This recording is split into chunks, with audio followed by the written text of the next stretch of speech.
Josephine Kinuche, a former employee of popular content creator Diana Mara and singer Bahati Kenya, has revealed details about her private life, including the most heart-wrenching experience she went through while working at the Bahati's mansion.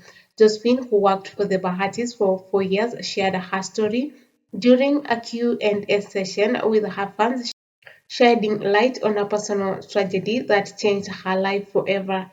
While reflecting on her time working for the Bahati's family, Josephine recalled a life-altering day in March of 2023 when she received news about her mother's hospitalization. It was on March 7, 2023, she explained emotionally and went further to saying, "My sister Eliza called to tell me our mom was unwell. At the time, Josephine was working alongside her other sister Jane, and she rushed to the hospital to check on her mom but had to return to work shortly after.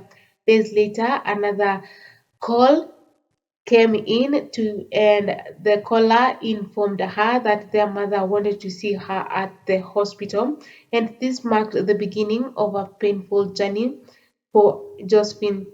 Josephine shared that Bahati and Diana were in Dubai when her mother's condition worsened, and despite being miles away, the couple showed great understanding and compassion.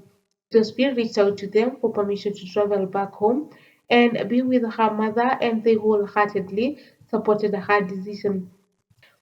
In her last conversation with the Bahati's, Josephine shared the phone with her mother, and she tearfully recounted how her mother expressed her gratitude for Bahati's kindness.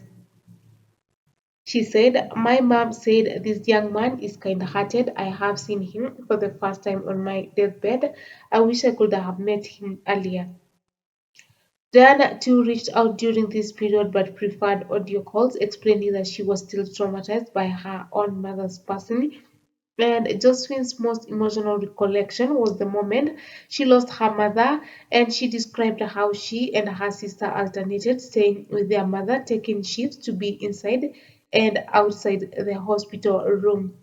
Narrating how difficult this period was, she said, "One day I stepped out briefly to the house and my sister called me crying to say that mom had passed away. It still feels like it happened just yesterday. That process was so painful." Josephine, a lawyer from Western Kenya and a teacher by profession, recently disclosed she no longer worked for the Bahati's, and explaining why she made that decision. She said she was motivated by her desire to pursue personal interests, and despite her exit, Josephine maintained that her relationship with the Bahati's family remains a positive.